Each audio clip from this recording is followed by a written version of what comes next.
अस्सलाम वालेकुम एवरीवन, क्या हाल चाल है आप सबके। This is Taimur Alam, founder director Blue orbits.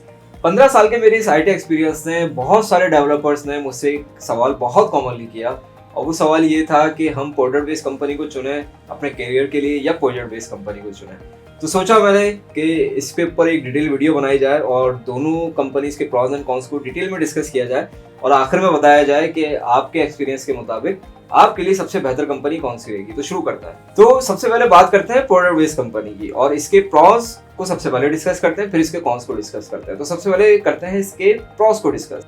तो सबसे पहले आता है स्टेबिलिटी। इसके जो प्रॉस है, मेजर जो इसका प्रॉस है वो है स्टेबिलिटी। देखें, प्रोडक्ट बेस्ड कंपनी में यूजुअली प्रोडक्ट्स होती हैं तो वो लाइव हुई भी होती हैं और ऑलरेडी अर्निंग हुई भी होती है और बहुत स्टेबल प्रोडक्ट्स होती है। किसी प्रोडक्ट बेस्ड कंपनी में 2 से 3 प्रोडक्ट्स भी स्टेबल प्रोडक्ट्स आपको देखने को मिल सकते हैं। पाकिस्तान में बहुत सारी इस तरह की कंपनीज हैं जो कि प्रोडक्ट उनकी मार्केट में गजब परफॉर्मेंस दे रही हैं और वो बहुत अच्छा अर्न कर रहे हैं। तो यहाँ पे आपको स्टेबिलिटी देखने को मिलेगी। सेकंड में आता है करियर ग्रोथ। देखिए, यहाँ पे आपकी करियर ग्रोथ बहुत अच्छी होने वाली है। कब? जब आप उस प्रोडक्ट को अच्छे से समझ पाएंगे, उसकी बिजनेस लॉजिक को, उसकी टेक्नोलॉजी इंफ्रास्ट्रक्चर को, उसकी ईच एंड एवरीथिंग को जितना जल्दी आप समझ पाएंगे उतनी आपकी करियर ग्रोथ अच्छी होने वाली है। उसकी खास वजह यह है कि कंपनी आपके ऊपर डिपेंडेंट उतनी ही होती जाएगी जितनी आप उसकी प्रोडक्ट को समझते जाएंगे और उस पर काम करते जाएंगे और एक्सपर्ट होते जाएंगे उस प्रोडक्ट के ऊपर, उसकी हर चीज़ के ऊपर, ना सिर्फ उसकी टेक्नोलॉजी के ऊपर बल्कि उसकी बिजनेस लॉजिक्स के ऊपर, वो अर्न किस तरीके से करती है, उसके कस्टमर का बिहेवियर क्या है। हर चीज़ जितनी आप अच्छे तरीके से समझ पाएंगे उतनी आपकी करियर ग्रोथ इस कंपनी के ऊपर होती रहेगी। तीसरे प्रॉस में आता है, यहाँ पे आपको प्रेशर नहीं मिलेगा डेडलाइंस का, क्योंकि प्रोडक्ट ऑलरेडी बन चुकी है, प्रोडक्ट मार्केट पे है, ज़्यादा से ज़्यादा उसके फीचर्स नए नए बनते रहेंगे। जब वो फीचर्स लाइव हो रहे होंगे तो उसी वक्त आपको डेडलाइंस या प्रेशर का सामना करना पड़ेगा, वरना अमूमी केस पे ये नॉर्मली चलती रहती है, जस्ट थोड़ी बहुत मेंटेनेंस इसकी होती रहती है।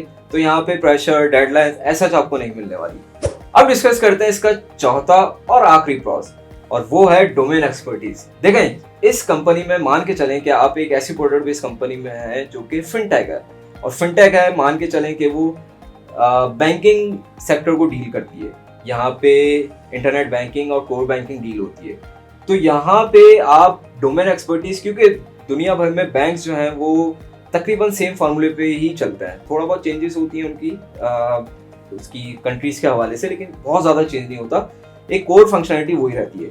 तो यहाँ पे जितनी जल्दी आप डोमेन एक्सपर्टीज लेते जाएंगे, अगर आप स्विच करेंगे ऐसी फिनटेक पे जो कि सेम ऑडियंस को कैटर करती है, यानी बैंकिंग साइड को डील करती है, तो वहाँ पे आपको ज़बरदस्त काउंटर ऑफर मिलेगी, क्योंकि आप डोमेन एक्सपर्टीज इतनी गजब की ले चुके हैं ऑलरेडी कि उनको सिखाने की ज़रूरत नहीं है। उनको पता है कि आपको काम आता है और आपको सिर्फ बताना है और आपने करना है।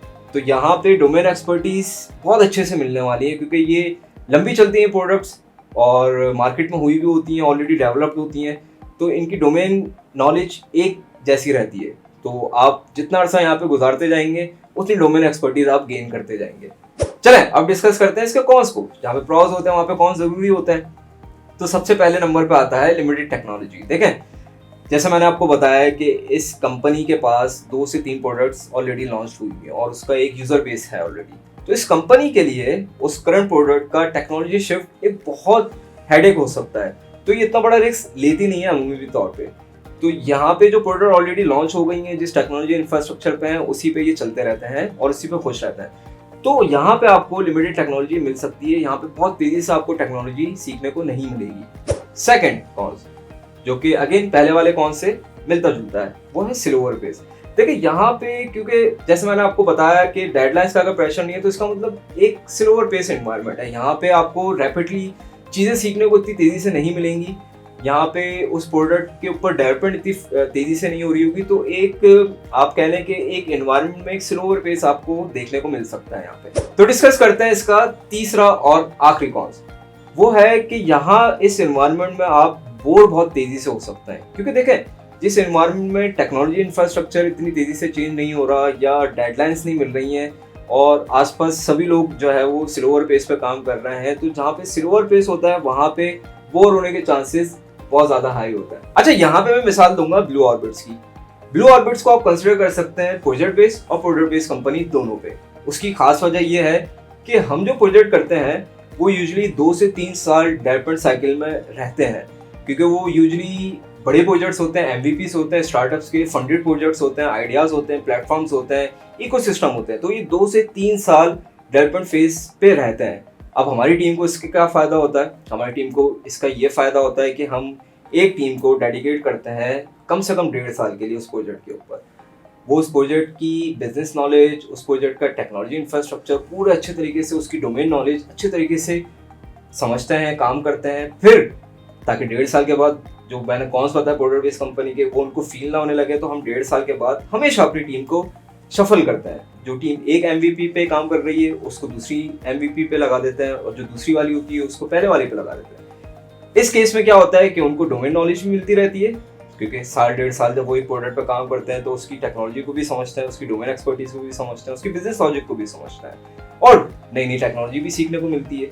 और सबसे बड़ी बात यह है कि हमारे पास, क्योंकि ये 2 से 3 साल जैसे मैंने आपको बताया कि प्रोडक्ट डेवलपमेंट साइकिल में रहती है, तो बहुत ज़्यादा प्रेशर नहीं होता हमारे डेवलपर्स के ऊपर डेडलाइन मीट करने का। जिस तरह 5-5, 6-6 महीने के प्रोजेक्ट्स होते हैं उसमें बहुत ज़्यादा प्रेशर होता है, बहुत फ्रिक्वेंटली होता है, बहुत तेज़ी के साथ आपको जो है वो फेस करने को मिलता है प्रेशर, टाइमलाइंस। तो हमारे पास ये चीज़ें देखने को नहीं मिलती अमूमी तौर पर। चलें अब बात करते हैं प्रोजेक्ट बेस्ड कंपनी की और इसके प्रॉस एंड कॉन्स को डिस्कस करते हैं। तो सबसे पहले इसके प्रॉस में आता है वैरायटी ऑफ प्रोजेक्ट्स।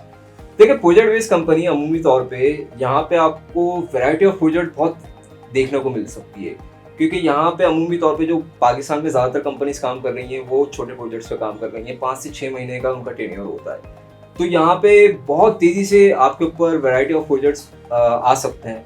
इवन ये भी होता है कि एक डेवलपर एक ही टाइम पे 2 से 3 प्रोजेक्ट को कैटर कर रहा होता है, तो यहाँ पे वैरायटी ऑफ प्रोजेक्ट्स आपको देखने को मिल सकते हैं। Second, fast pace environment. यहाँ पे आपको बहुत एक फास्ट पेस एनवायरनमेंट मिलेगा, क्योंकि यहाँ पे प्रोजेक्ट बहुत ज़्यादा है, उनकी डेडलाइंस का प्रेशर बहुत ज़्यादा है, तो यहाँ पे बहुत तेज़ जो है वो एनवायरनमेंट आपको मिलेगा। हर कोई भाग रहा होगा, हर कोई दौड़ में लगा हुआ होगा कि जल्द से जल्द जो है वो प्रोजेक्ट को निपटाए और लाइव करे उसको। तो यहाँ पे आपको एक फास्ट पेस एनवायरनमेंट देखने को मिलेगा। तीसरा और आखिरी प्रॉस, फास्ट लर्निंग। देखिए, जहाँ पे बहुत तेजी से काम आ रहा है, जहाँ पे बहुत तेजी से प्रोजेक्ट आ रहे हैं, तो वहाँ पे लर्निंग भी बहुत तेजी से होने वाली है। लर्निंग हर तरीके से आपको, टेक्नोलॉजी लर्निंग्स भी मिलेगी यहाँ पे, आपको प्रेशर किस तरह हैंडल करना है, डेडलाइंस किस तरीके से हैंडल करनी है, वो भी आपको सीखने को मिलेगा। क्लाइंट डीलिंग किस तरीके से करते हैं, क्योंकि यहाँ पे आपको क्लाइंट डीलिंग जो है वो बहुत फ्रिक्वेंटली करनी होगी अगर आप सीनियर डेवलपर हैं तो यहाँ पे आपको लर्निंग्स जो है वो बहुत गजब की मिलने वाली है। चले अब बात करते हैं इसके कॉन्स की। तो सबसे पहला और सबसे खतरनाक कौन है, वो है अनसर्टेनिटी। देखिए, प्रोजेक्ट बेस्ड कंपनी बहुत ज्यादा डिपेंडेंट होती है क्लाइंट हंटिंग के लिए।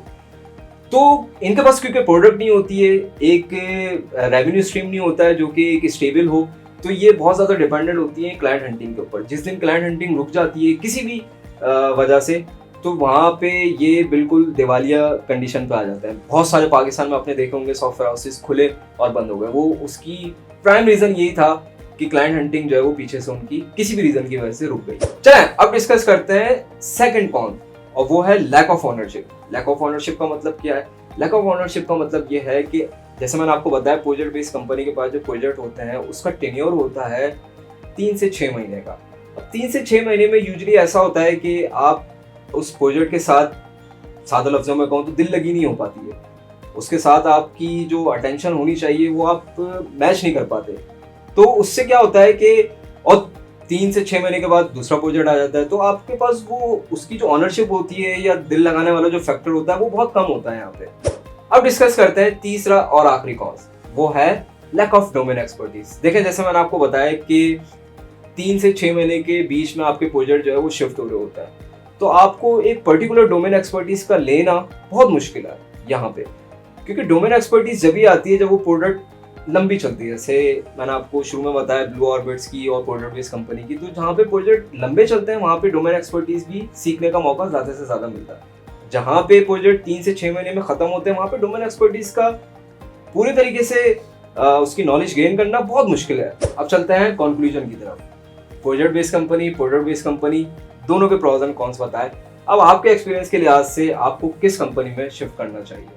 देखें, अगर आपने अपना कैरियर स्टार्ट किया है और आप हैं अराउंड 5 से 6 साल के या मैक्सिमम 7 साल के एक्सपीरियंस के बीच में अप्लाई करते हैं, तो you must go with the project based company, क्योंकि यहाँ पे आपको लर्निंग्स मिलेंगी, फास्ट पेस एनवायरनमेंट मिलेगा, डेडलाइंस सीखेंगे कि डेडलाइंस को मीट किस तरह करते हैं, प्रेशर को किस तरीके से हैंडल करते हैं, क्लाइंट की डीलिंग किस तरीके से करते हैं, तो अगर आपका एक्सपीरियंस 0 to 7 years है तो you must go with the project based company. और अगर आपका एक्सपीरियंस 7+ years है या 10+ years ऑफ एक्सपीरियंस है तो you must go with the product based company, क्योंकि अब आपको ऐसा एनवायरनमेंट चाहिए जो कि थोड़ा स्लोअर पेस हो, लेकिन डोमेन एक्सपर्टीज आप उसकी गेन कर चुके हो, जहाँ पे आपकी करियर ग्रोथ बहुत ज़्यादा मिलने के चांसेस हो, ताकि आप अगर किसी दूसरी कंपनी में स्विच करते हैं तो आपकी डोमेन एक्सपर्टीज की वजह से आपको काउंटर बहुत ज़्यादा मिले। क्योंकि देखें 10+ years ऑफ एक्सपीरियंस से आप टेक्नोलॉजी बहुत ज़्यादा सीख चुके हैं, आप प्रोजेक्ट बेस्ड कंपनी से आप फास्ट पेस एनवायरनमेंट सीख चुके हैं, आप डेडलाइंस प्रेशर हैंडलिंग करना सीख चुके हैं। अब आपको थोड़ा सा एक अच्छा एनवायरनमेंट इस तरीके से चाहिए, थोड़ा सा शांत जिसे कहते हैं, शांत एनवायरनमेंट अब आपको चाहिए और रिक्वायर्ड है प्रोडक्ट बेस्ड के एनवायरनमेंट में जाए, ताकि आप डोमेन एक्सपर्टीज सीख सकें और आपके फिर चांसेस ग्रोथ के अब बढ़ते जाएं, क्योंकि जितनी ज़्यादा डोमेन एक्सपर्टीज उतनी ज़्यादा ग्रोथ के चांसेस हाई होते रहते हैं। तो उम्मीद करता हूँ अब बहुत अच्छे से आपको समझ में आया होगा कि आपके लिए सबसे अच्छी कंपनी कौन सी है, प्रोडक्ट बेस्ड या प्रोजेक्ट बेस्ड। तो सी यू, टेक केयर, अल्लाह हाफिज़।